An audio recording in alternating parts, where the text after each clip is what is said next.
حضرتك، هو احنا اتولدنا في نفس المستشفى ولا ايه؟ ده انت شبه قوي. مش عارف، بس لو الطياره دي وقعت احتمال كبير هيجيبوك انت تمثلني في الفيلم اللي هيعملوه عني. طيب يمكن اكون انا النسخه اللي جايه من المستقبل وجاي اقول لك تربط الحزام. ايه ده؟ طب ما تجيبليش رقم لوتري، وصفه محشي، اي حاجه مفيده يا عم النسخه. اعمل لك ايه؟ ما هو الزمن كان زحمه. يا جماعه موضوعنا النهارده مش النسخه اللي جنبي ولا ليه صوته عالي وهو بيتنفس، الموضوع ازاي طياره اصلا ممكن تختفي.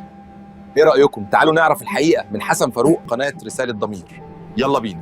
بص يا صديقي، الطياره دي حاجه كبيره جدا، لو دخلت شارع في الهرم هتسده، ومع ذلك الناس زمان قدروا يخلوها مش باينه. ازاي؟ هقول لك، الانجليز والالمان كانوا بيلعبوا لعبه، هو مين شايف الطياره، فاستخدموا حاجه اسمها دازل كاموفلاج، مش تمويه طبيعي، تمويه يخليك تحس ان الطياره جايه تسالك على درس خصوصي. الطيار يدخل على العدو والعدو يبص يقول ده ايه ده طياره ولا مجسم في مدرسه رسم؟ حد يفهمني الطياره دي ماشيه ولا بتشاور؟ تعال بقى نروح لمرحله اللعب بالموجات. الطيارات الشبحيه دي مش بتختفي، دي بتعمل نفسها مش موجوده. ازاي؟ بتكسر موجات الرادار وترجعها في اتجاه غلط، زي مدرس الرياضيات لما تساله سؤال فيبص لك ويقول راجع من اول وجديد. في طيارات بتختفي من غير علم ولا تمويه ولا رادار، بس اللي بيخفيها هو الطقس.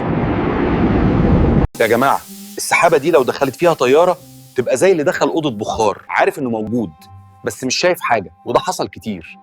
طيارات تدخل جوه سحابه ضخمه وتختفي عن كل الاجهزه البصريه. في قصص تاريخيه غامضه جدا عن طيارات اختفت، مش بقرار بس بخطأ. طياره تدخل جوه العاصفه تختفي، الاشارات تضيع والعالم كله يقعد يتساءل هي فين راحت، فين جت منين اصلا، زي ما يكون في حد بيسأل عن ريموت التلفزيون. طيب يا حسن، انت بتقول الطياره بتختفي طيب ما احنا نختفي معاها ونزوغ من شغل بكره؟ ده لو اختفينا المرتب هيختفي معانا. وعلشان كده العلم مهم، عشان تفهم ايه اللي يختفي وايه اللي لو اختفى هتدفع ثمنه.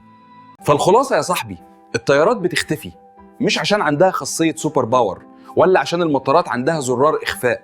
الاختفاء الحقيقي تمويف، رادار، سحب، اخطاء بشريه، وحكايات كتير من بشر فضلوا يدوروا. في ناس بتطير بس كان المفروض قبل ما يطيروا يعملوا لي لايك وشير.